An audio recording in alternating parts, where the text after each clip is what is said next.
Books, magazines, packages, posters, trademarks, billboards, and matchbooks. All are the work of graphic designers. These are design students at the Yale School of Art and Architecture, working with Alvin Eisenman. Professor Eisenman is chairman of the design department at the School of Art and Architecture. The young person who decides to go into the field of graphic arts is faced with the problem of relearning a great many things. And while we might easily proceed to the end as a method of teaching, to the end and teach people how to deal with the professional complexities of a typical problem, and we do this, we also separate the problem for purposes of consideration by the students, one by one, the elements that go to make up graphic design. We teach people both in context of designing a book about letters and paper and the other materials that go into it, and we teach them separately.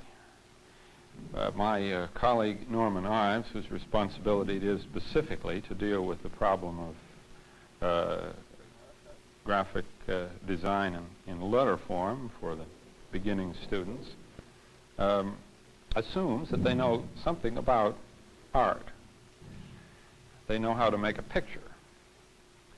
They know how to draw. They know how to write, and they know how to read. But the problem of putting these two things together is the crux of this particular problem I want to talk about first, and that is the problem of how you get somebody to look at a letter as a picture, how you get him to see that it has the same potential as perhaps any picture on the wall. It should be pleasing, dynamic. It should make a satisfactory pattern to look at, all in itself. And it has very complex elements which have been put there, not by the immediate person who's doing the design necessarily. These are given elements which one takes and works with.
people just do them for decorative reasons.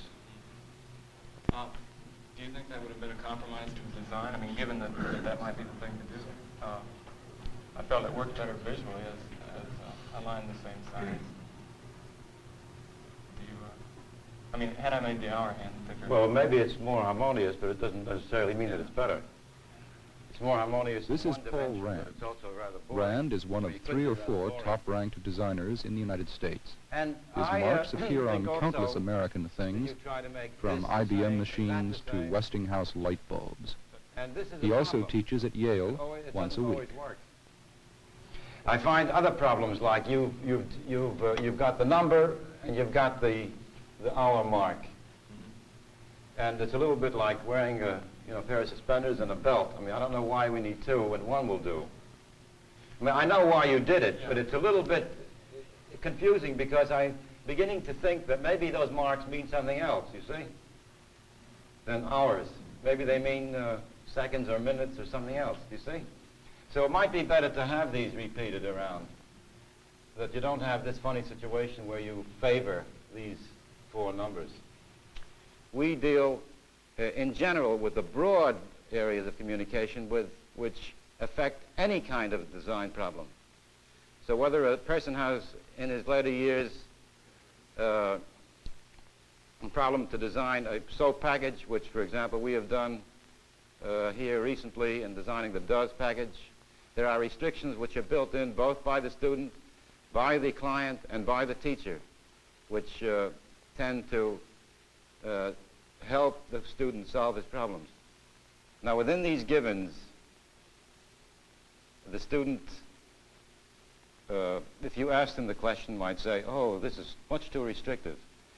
But we found that with these restrictions and with the theme and variations that are possible within these restrictions, that there is really no end to the possibilities of designing. And it's been our experience, and you've seen it today,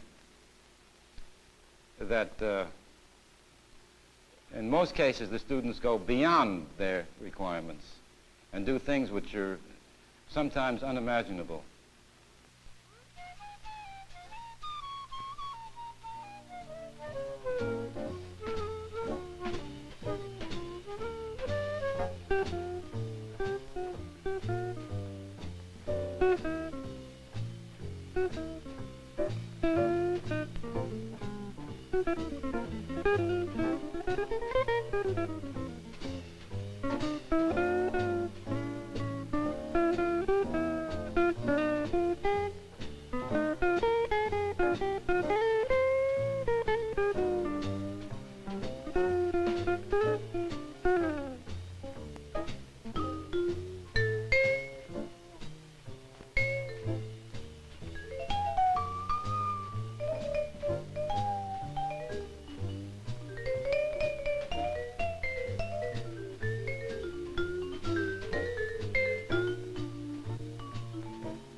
This was another of Rand's assignments.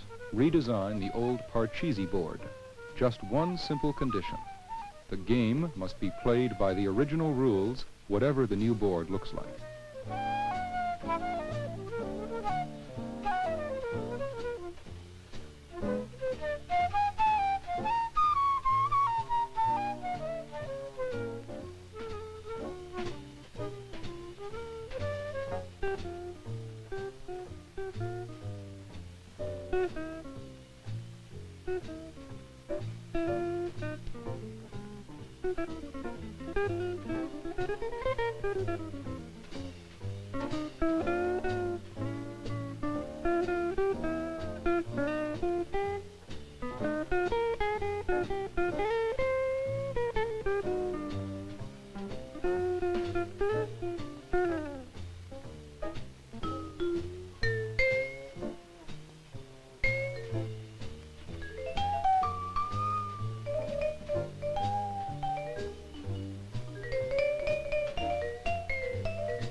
from the point of view of the approach that we discussed, whether it's functional or decorative or ornamental or sculptural, you still would prefer this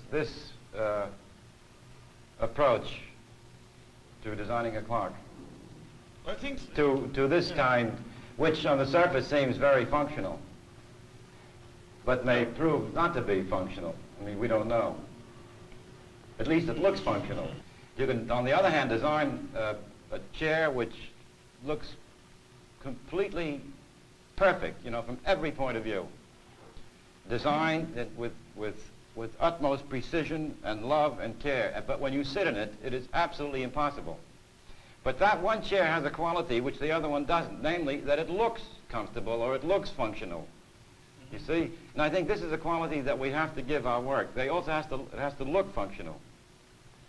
As well as because being this functional. look has nothing to do with design. It has to do with imbuing the object with a feeling of confidence and dependability. You know, if you sit in a chair, you don't want to fall on your face. Or if you're looking at a clock, you want to be damn sure that it's the right time, you know, when you're catching the 6:02. I mean, this is the quality which is not possible to teach. It's a quality that you have to sort of gather by osmosis.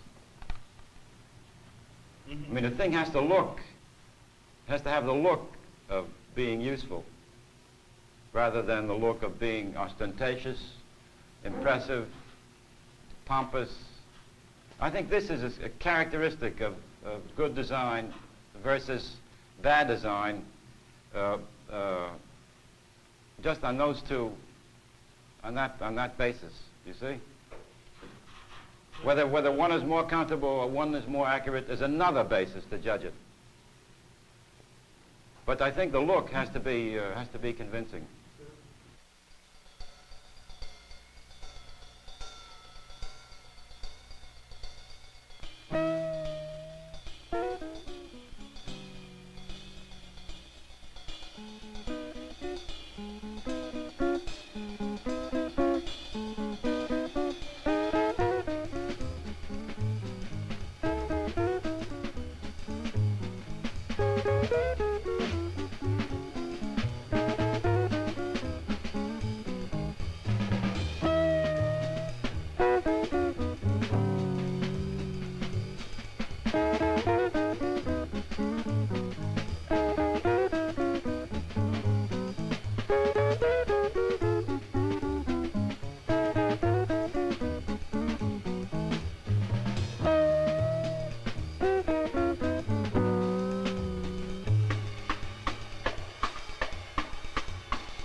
John Hill teaches the course in photography, required for all design students. And as I develop... Well, all of our people who are studying design take photography because we feel it's quite an important part of design. It's quite an important tool, and it becomes more important. You decided then just to do people mechanically every year. Designers who need to know a lot about printing processes, who need to know, especially about offset lithography, need a certain amount of background from photography, and that would be reason enough, I guess, to give it to the first-year people. But over and above that, though, we find that a lot of our people who are very interested in it use it to solve problems graphically, problems of communication, which quite often can best be said with photography. Over and above that, we find people who become so involved with it and so that they take photography as their most important thing. Although we don't offer it as a major, they are allowed to concentrate on it quite a lot in their second year.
At Yale, students do not contend with the practical worries of designers in the commercial world. The complex technology of printing in the 20th century, the problems posed by cantankerous clients, glib image makers, impatient art directors, all these come later. For now, the students are busy learning to use the tools of the designer, and learning to stretch their imaginations as far and as wide as possible. This is an application in highway design where by preparing the motorist in a sign that reads exit 1 mile or US 1, next exit, the motorist is put in a state of readiness to make his turn. It prepares him to get out of traffic in a smooth fashion without having to make a split-second decision when he gets to the intersection. I'm not sure that you couldn't find a better illustration. I'm not sure. Well, any warning sign in, let's say, prepare to stop. But I think step down. as a pure problem of seeing, of graphics, this is not ideal. It's unsubtle. Yeah, it's a little, I think it should be a little bit more difficult, you know. It's a little bit too pat. Obvious, yeah. Yeah, It it's is not really a problem. It's not really a psychological problem. You Well, not in the terms, for instance, of the thing you mentioned before. you know, do you see what I'm? But I think it's not enough of a problem so Yes. that there are a lot of missing signs. Perfectly true. But I think in the sense that we mean, it's as Mr. Eisenman said, it should be a little bit more subtle, the example. Yeah. I mean, graphic problems of signs have more to do with graphics than they have to do with psychology from our point of view. I mean, the psychological problems are solved by the psychologist and the police department. We have to do them so that people can read them and so that they are graphically presentable and graphically effective and graphically beautiful, period. You see, so I think you could find a better example. The problem, essentially, in graphic design is to understand, in the first instance, the communication that's intended, and secondly, to control the complicated series of mechanisms that are interposed by the 20th century between the designer and the finished thing, the finished book, the finished magazine. 1,000 years ago, a man could make a book, and we have books that have lasted that long, and we can look at them, and they were perhaps designed by the same person who made them. A very simple world, rather like the world of the painter. But in the 20th century, we can think of the same book nowadays being produced by a long chain of machines and factories. First of all, some machine that sets type. Earlier than that, even the machine that makes the type that's set. Then making paper in a machine that's perhaps a quarter of a mile long and as big as half a battleship. Then the book being printed, or the magazine, on a press that's nearly that big. All these large, steaming, cantankerous monsters, expensive, very apt to drive their owners into bankruptcy at any moment, costing millions, dependent on the whims of craftsmen and their associated labor unions. All these considerations come to bear and affect the look of the finished product. And somebody has to take the essential responsibility for the communication. The communication that's intended by the author must penetrate from the beginning. Somebody then has to take over and control a whole long series of machines, perhaps in 3 or 4 different factories, and in the end produce a book which will look clear, functional, which will look good, which will give the reader pleasure, which will work, which he can hold in his hand, which he can read and turn the pages. It's a very complex series of operations in which one thinks essentially of the author at the one end with his idea, and the reader at the other end absorbing the idea. And if you ask me what the designer does, I tell you he attempts to make the bridge between the author and the reader as clear, clean, and, if you like to use the word attractive, as he possibly can.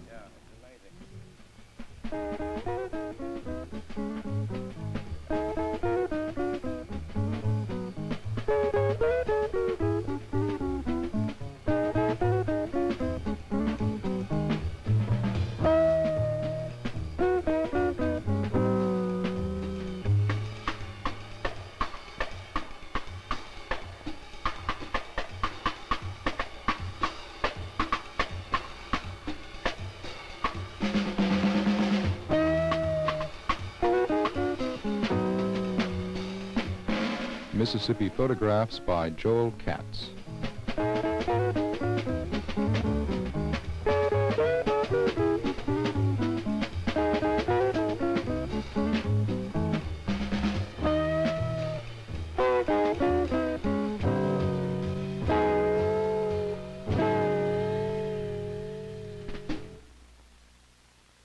This is NET, National Educational Television.